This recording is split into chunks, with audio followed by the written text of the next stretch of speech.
नमस्कार, पंजाब केसरी .com देख रहे हैं आप और मैं हूं आपके साथ विनीत मंडराई। उत्तर प्रदेश के प्रयागराज में आगामी 13 जनवरी से 26 फरवरी तक महाकुंभ लगने जा रहा है। इस दौरान लाखों श्रद्धालुओं के वहां पहुंचने की उम्मीद है।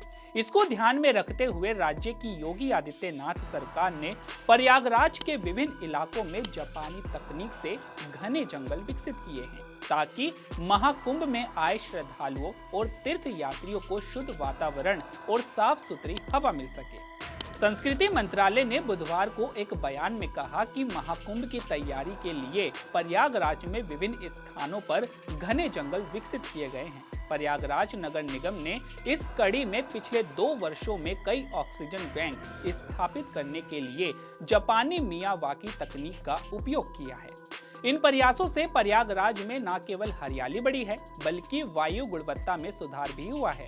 प्रयागराज नगर निगम आयुक्त चंद्र मोहन गर्ग ने बताया कि मियावाकी तकनीक का उपयोग करके शहर के कई हिस्सों में घने जंगल बनाए गए हैं। इस मुहिम में निगम ने पिछले 2 वर्षों में शहर में 10 से अधिक स्थानों पर 55,800 वर्ग मीटर क्षेत्र में पेड़ लगाए हैं। उन्होंने बताया कि नैनी औद्योगिक क्षेत्र में 63 प्रजातियों के लगभग 1.2 लाख पेड़ों के साथ सबसे बड़ा पौधारोपण किया गया है, जबकि शहर के सबसे बड़े कूड़ा डंपिंग यार्ड की सफाई के बाद वसवार में 27 प्रजातियों के करीब 27,000 पेड़ लगाए गए हैं। उन्होंने बताया कि यह परियोजना न केवल औद्योगिक कचरे से छुटकारा पाने में मदद कर रही है बल्कि धूल, गंदगी और दुर्गंध को भी कम कर रही है। इसके अलावा यह शहर की वायु गुणवत्ता में सुधार कर रही है। तो चलिए जानते हैं कि आखिर क्या है मियावाकी तकनीक। यह पौधारोपण की एक खास विधि है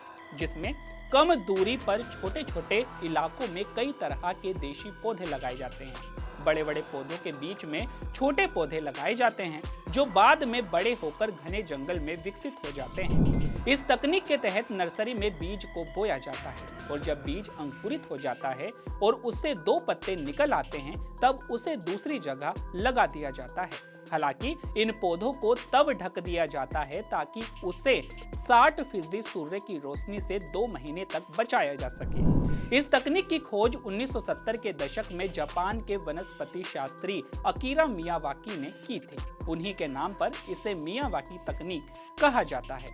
इस तकनीक से लगाए गए पौधे दूसरे पौधों की तुलना में 10 गुना तेजी से बढ़ते हैं। इन पेड़ों को आत्मनिर्भर बनाया जाता है ताकि उन्हें खाद और पानी की नियमित खुराक न देनी पड़े। इस तकनीक का इस्तेमाल करके घरों के आसपास खाली जगहों को छोटे बागान या जंगलों में बदला जा सकता है। इस तकनीक से लगाए गए पौधे 3 साल में अपनी पूरी लंबाई तक बढ़ जाते हैं।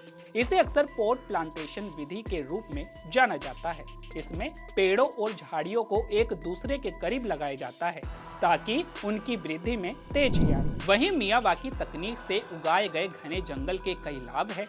वायु और जल प्रदूषण को कम करने के अलावा मिट्टी के कटाव को रोकने और जैव विविधता को बढ़ाने में भी यह तकनीक सहायक है। इलाहाबाद केंद्रीय विश्वविद्यालय के पूर्व वनस्पति विज्ञान के प्रोफेसर डॉक्टर NV सिंह के अनुसार इस पद्धति का उपयोग करके शहरी इलाकों में घने जंगलों का विकास किया जा सकता है जो गर्मियों के दौरान दिन और रात के तापमान के अंतर को कम करने में मदद कर सकता है।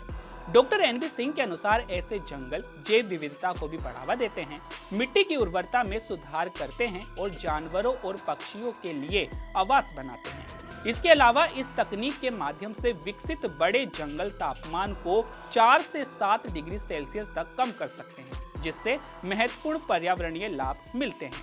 इस परियोजना में फलदार पेड़ों से लेकर औषधीय और सजावटी पौधों तक की कई प्रजातियों के पौधे शामिल होते हैं। प्रयागराज में इस परियोजना के तहत रोपी गई प्रमुख प्रजातियों में आम, महुआ, नीम, पीपल, इमली, अर्जुन, सागौन, तुलसी, आंवला और बेर शामिल किए गए हैं। इसके अलावा गुड़हल, कदम, गुलमोहर, जंगल जलेबी, बोगनविलिया और ब्राह्मी जैसे सजावटी और औषधीय पौधे भी पूरे शहर में लगाए गए हैं।